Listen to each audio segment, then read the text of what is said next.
Hi, this is Matthew Bourne. I'm the choreographer for Highland Fling, which is Scottish Ballet's new production.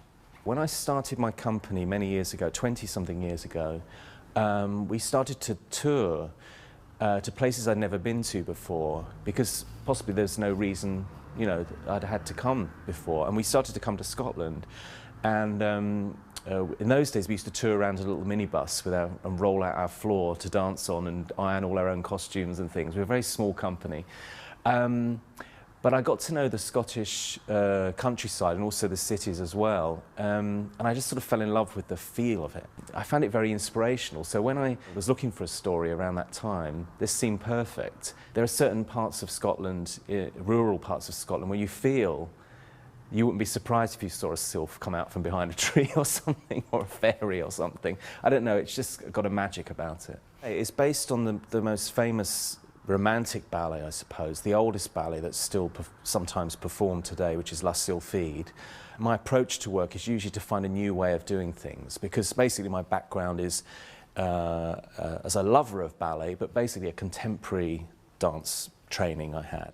I think people get very precious sometimes about what they think ballet is, and ballet used to deal with themes, you know, as it still does today, that are very, can be quite shocking. I mean, drug culture was, people think, oh, we just sort of put this into it for contemporary reference, but actually a lot of romantic ballets had this kind of idea of an opium dream, and, you know, it's not something that we've added to it just for sort of a contemporary reference.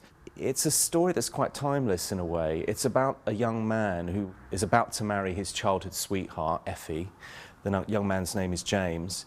But he keeps having these dreams and visions of this other, possibly ethereal, more exciting woman, you know, a creature of wildness and romanticism, and something that draws him away from his intended bride. So it's an interesting story that, although it's an ancient story in many ways, it has a lot of things that audiences of today can really connect with.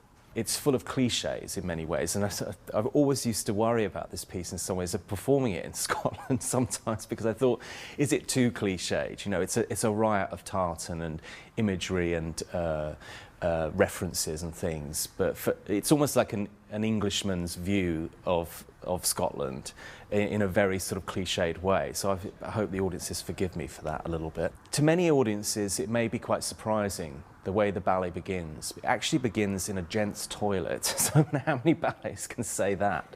Well, it was the first design that was done for me by Les Brotherston, who's been sort of my great collaborator over the last nearly 20 years now. If you think when we first did this piece, we were a much smaller company, so it's a very adaptable, clever set, I think, that revolves and turns, and it's actually moved by the dancers. We didn't have enough money in those days to have hydraulic sets and things. And it's what Les does very well. It sums up a place and an era and a time, and the sylphs are a creation of his. You know, they have a look about them which is very specific to this production. They almost look like Scottish country dancers who've been living in the forest for many years, you know. It's quite odd. So we use the entire score for La Sylphide, with a few little bits that we've shoved in for humour in some ways. But it's basically the whole score written for La Sylphide, played live, which is wonderful. I think the thing that made me want to do it with Scottish Ballet was the new director, Christopher Hampson, who I've known for some time, and he's really, I felt, been a supporter of mine over the years, and someone who's come to see a lot of my work. And when he was given this amazing new role as director of Scottish Ballet, he came to me straight away and said, "I'd love to do one of your pieces." My initial thought was just being very flattered, also feeling very supported by him, in that I knew he would understand what it was to do this kind of work on a different company. You always have worries with doing something that's different for you.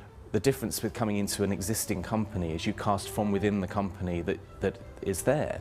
I'm not clear on the way the company would normally work, but what I do assume is that they work with a lot of different choreographers and that they're very versatile. And that's something with my own dancers, maybe they always work with me, and they know very much how my mind works and what I like. But the bonus with Scottish ballet dancers is that they're versatile and they're used to taking on board new ideas. So I wasn't as worried as I might have been.